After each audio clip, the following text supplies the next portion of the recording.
Je vais juste, moi, apporter quelques précisions sur le compte-rendu du Libournais. Hein, on va parler plus personnellement.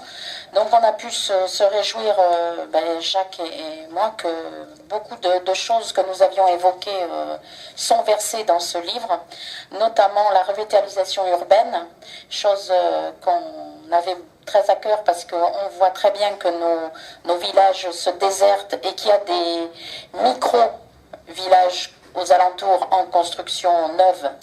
Et c'est regrettable parce que les cœurs de bourg sont déserts et abandonnés. Et j'ai vu que l'aide à la rénovation de l'existant était versée dans ce livre. Donc on en est plutôt satisfait à la période où on est à la recherche d'économies d'espaces verts.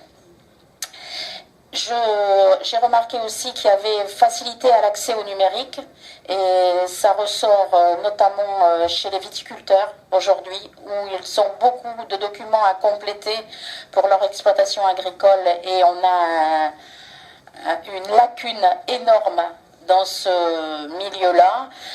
Dans notre ruralité, on n'a pas de numérique suffisamment important. Donc c'est une belle chose que ça soit versé. Ensuite, les garanties de soins dans les secteurs les plus isolés. Vous savez que nous avons aussi à cœur dans notre secteur de faire des maisons au service public et aussi des maisons médicales. Ça, c'est quelque chose qui nous tient à cœur. Donc, tout ça pour vous dire que quand on regarde la synthèse, on a beaucoup de choses qui ont été retenues et on ne peut que s'en réjouir. Maintenant, mais je vais dire comme Jacques, hein, on attend tout simplement avec impatience la mise en place opérationnelle de ces pactes territoriaux, puisque ça va tout à fait dans le sens qu'on espérait. Merci infiniment.